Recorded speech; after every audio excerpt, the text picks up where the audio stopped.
अज़हर सिद्दीक साहब, आपसे गुफ्तगू का आगाज़ करती हूँ। पहले तो ये बताइएगा कि ये नैब से क्या हमारी अवाम की तवक्कुआत कुछ ज़्यादा ही वाबस्ता हो गई हैं, या हमारी तवक्कुआत दुरुस्त हैं और नैब को थोड़ा सा इम्प्रूव करने की ज़रूरत है ताकि कोई इंसाफ न सिर्फ हो बल्कि होता हुआ दिखाई भी दे?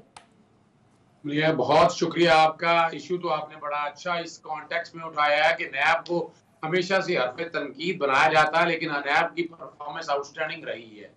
सिंपल सी मिसाल उसकी है कि पुलिस का कन्विक्शन रेट जो पुलिस में सजाएं है वो 8 से 10% है, जबकि नैब में तकरीबन 70% के करीब सजाएं हैं, जो शुरू में गालबन कोई 80-90% के करीब सजाएं थी। यहाँ वजह यह है कि नैब ने पब्लिक एट लार्ज के हवाले से कई मामला को टेकअप किया और उसके मंतकी अंजाम तक भी पहुंचाया।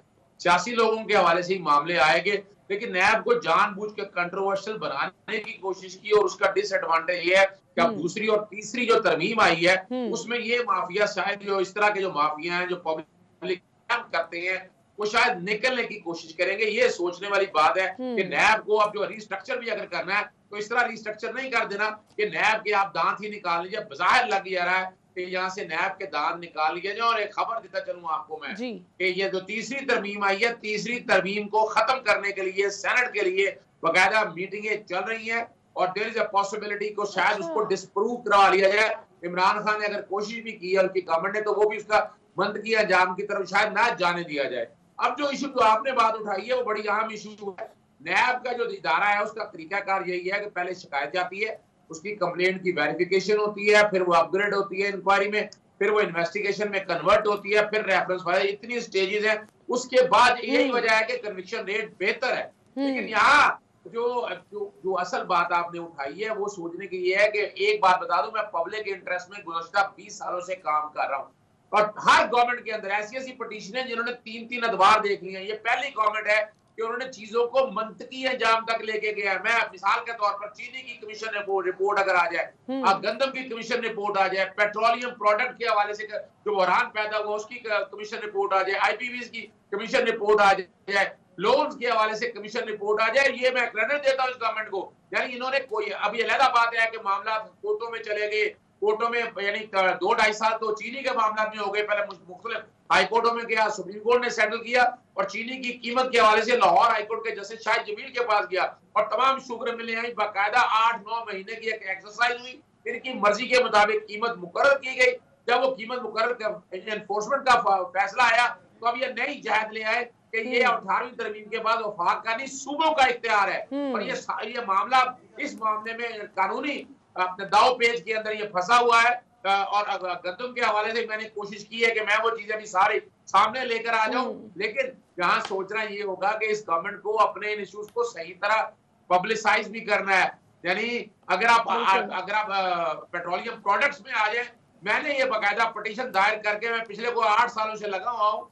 और वो दो कमाल की बातें हैं कि ये जो आज बात कह रहे हैं कि हमने पेट्रोलियम की कीमतें अब बढ़ रही हैं, हमारे दौर में जब शानदार के दौर में देखे तकरीबन 70% के करीब सेल टैक्स लगता रहा है और ये कहते रहे कि बजट का खसारा पूरा करना है। इन्होंने आवाम को कोई रिलीफ दिया नहीं। इस गवर्नमेंट का एक एडवांटेज ये है जो मैंने जो चैलेंज किया था कि आप सेल टैक्स 17% से ज्यादा नहीं ले सकते, इन्होंने सेल टैक्स 17% से नीचे ले आए। यानी ये नहीं कि 70% से 17% से नीचे ले आए, कीमतों को कंपैटिबल बनाने की कोशिश की। बात फिर वही है कि बातें साहब में पॉलिटिकल स्कोरिंग करते हैं कि मैं आऊंगा कम कर दूंगा ज्यादा। अगर कोई चाहता है कि इस मुल्क में से महंगाई खत्म हो, ये सारी चीजें सारी इकट्ठी हो तो एक पेज पे आए, तमाम अपोजिशन जमातें एक पेज पे आए और इन माफिया का बैठकर मुकाबला करें। बल्कि ये नहीं कि आप ख्वाजा आसफ की तरह जब उन्हें कीमतें बताई जाए, उन्हें बताया जाए कि आपके दौर में किया गंदम की कीमत ये थी, अपना घी की कीमतें ये थी, तो उन्होंने सारा डाल दिया कंपटीशन कमीशन के ऊपर। तो ये सोचने वाली बात है। मलिया आपने जो इशू उठाया है, यहाँ सारों को एक पेज पे लाकर बाकायदा इनको कन्फ्रंट कराया जाए, बिठाएं इनको। मैं कहता हूँ असेंबली के अंदर बिठाएं इनको, उनको बताएं भाई ये कीमतें कैसे कम करें। वो कहेंगे गवर्नमेंट बताए, भाई गवर्नमेंट तो कर रही है, आप बताएं कि इस मामले को आप क्या चाहते हैं। यानी क्या टैक्सेस खत्म कर दिया जाए? अच्छा, अगर टैक्सेस खत्म कर दिए तो रेवेन्यू कैसे पूरा होगा? आपकी इंपोर्ट और एक्सपोर्ट में जो डिस्पैरिटी है आप और हम सब देख रहे हैं। यानी ये मुल्क सबका है। अब ये नहीं है कि मैं आऊंगा और मुल्क उस वक्त लुटता रहे और कल आके कहेंगे हम आएंगे हम करेंगे।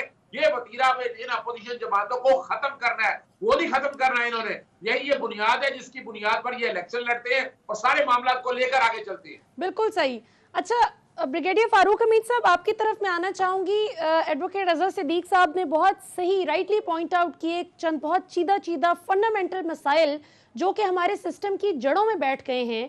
लेकिन वो जो बार बार एक बात करते हैं ना, जो हम सब भी बात करते हैं कि ये स्टे लेकर आ जाते हैं, स्टे के पीछे छुपते हैं, कानूनी पेचीदगियों के पीछे छुपते हैं कि किसी तरह बस हमारी पूछगिछ ना हो और हम इससे बच निकलें। तो आपको क्या लगता है, क्योंकि अब time is actually running short और इमरान खान हुकूमत they're actually running out of time, और 2023 में इलेक्शन का मतलब है कि आइंदा 4 से 6 माह बाद बाकायदा फुल फ्लेज्ड इलेक्शन कैंपेन्स का आगाज हो जाएगा तमाम हलकों में। तो इमरान खान हुकूमत क्या जवाब देगी अगर फर्ज करें कि मैं पूछूं कि जी पीटीआई का कोई आता है पोटेंशियल कैंडिडेट मेरे पास कि मुझे वोट करें, तो अगर मैं उनसे पूछूं कि आपको किस लिए वोट करें, कि आप एज अ बाय स्टैंडर हेल्पलेसली आप हाथ बांध कर खड़े रहे कि जी वो स्टे लेकर आ जाते हैं और हम कुछ कर नहीं सकते, तो what options do they exactly have? बिस्मिल्लाह, बहुत शुक्रिया। पहले तो मैं मोहतरम अपना अजहर सिद्दीक साहब की बात से एग्री नहीं करूंगा कि ये तमाम लोग इकट्ठे बैठे हैं और जनाब फैसला करें कि कैसे कीमतें कम करनी है, कैसे क्या करना है। और अजहर सिद्दीक भाई सर, ये तो सब खुद इनके वेस्टेड इंटरेस्ट हैं, यही मिलियनर्स हैं, चाहे वो नून लीग के हों, चाहे वो पीपल्स पार्टी के हों, चाहे वो पीटीआई के लोग हों। तो आपके ख्याल में ये वेस्टेड फोर्सेस जिनका अब तक कॉन्फ्लिक्ट ऑफ इंटरेस्ट है वो खुद बैठ के तय करेंगी कि अच्छा जनाब कैसे मामला को कंट्रोल किया जाए, कीमतें कम की जाए? नो वे।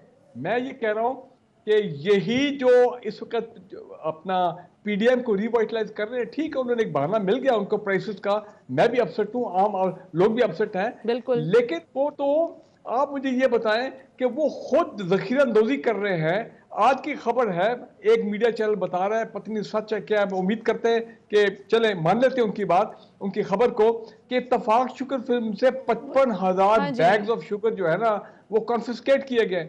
भाई मुझे आप ये बताएं कि ये लोग तो यही तो हम कहते हैं माफिया और पॉलिटिकल का जो नेक्सस आपस में, कि ये एंटी पीपल एक्शन है। यही अवाम को पहले सफर करवाते हैं अपने प्रॉफिट्स के लिए, सट्टेबाजी, जखीरतदोजी, फिर इन्हीं अवाम को एक्सप्लॉइट करते हैं, बाहर लेके आते हैं, उन्हीं को इस्तेमाल करते हैं। बिल्कुल, ठीक है ना जी, और अपने पॉलिटिकल मामला को सेटल, स्कोर को सेटल करने के लिए। तो एक तो ये बात है, ये बहुत बड़ी मैं समझता हूं मुनाफिकत है जो इस वक्त हम देख रहे हैं, नंबर 1। नंबर 2, ये आपने सही कहा। देखिए प्रॉब्लम ये है कि अगर कंपटीशन कमीशन ने 55 अरब या 50 अरब रुपए का फाइन किया है ये तमाम 10-12 बड़े शुगर मिल ओनर्स का, और उन्होंने स्टे ले ली है, भाई वो उनकी तो कोशिश होगी कि स्टे को सालों साल चले स्टे। लेकिन हुकूमत के जो लॉयर्स हैं, हुकूमत के जो एडवोकेट जनरल पंजाब हैं, हमारे जो लॉ मिनिस्टर हैं, अटॉर्नी जनरल के सारे लोग हैं, भाई इनके काम नहीं है कि ये जनाब हंगामा कर दें, हंगामा लीगल हंगामा कर दें कि जनाब अवाम सफर कर रही है, हमने ये 55 अरब रुपए रिकवर करने हैं, तो सर जरा आप ये स्टे तो वकेट करें। लेकिन वो स्टे गवर्नमेंट की तरफ से, अब इमरान खान साहब लगता है कुछ जागे हैं कि अच्छा तो देखते हैं कि अब वो फरूक नसीम साहब और ये सारे लोग एडवोकेट जनरल पंजाब ये लोग ये क्या करते हैं। तो सुस्ती तो गवर्नमेंट की तरफ से भी बड़ी है। और दूसरी इंपॉर्टेंट चीज यह है कि मुझे आप ये बताएं कि ये जितने स्टॉक्स कॉन्फिस्केट हो रहे हैं पिछले 3 दिनों से, मैं टेक्निकल लेवल पे आ जाता हूं थोड़ा सा। भाई मलिया साहब, इतने बड़ी लाखों की तादाद में करोड़ों की मालियत की शुगर ये पकड़ी जा रही है, ये क्या उधर ही पड़ी रहेगी? पंजाब गवर्नमेंट का मैकेनिज्म होना चाहिए कि हमने ये पकड़ी है, उसको रिकॉर्ड पे लेके आए 24 घंटे में, मैं कहता हूं चले 48 घंटे में they should be out in the utility store, out in the market, और लोगों को दे 90 रुपए के ऊपर। ये क्या जी हमने सील कर दिया? भाई क्यों सील कर दिया? आप कॉन्फिस्केट करें। माफिया को हिट करना तो हिट करें, फिर माफिया को सही तरीके से। ये नहीं कि गुडी तरीके से हमें भी खुश कर दिया, मीडिया को भी खबरें मिल गई और वो सील भी हो गया, लेकिन एक्चुअली वो उधर ही पड़ा हुआ जहां पे पड़ा होना चाहिए था।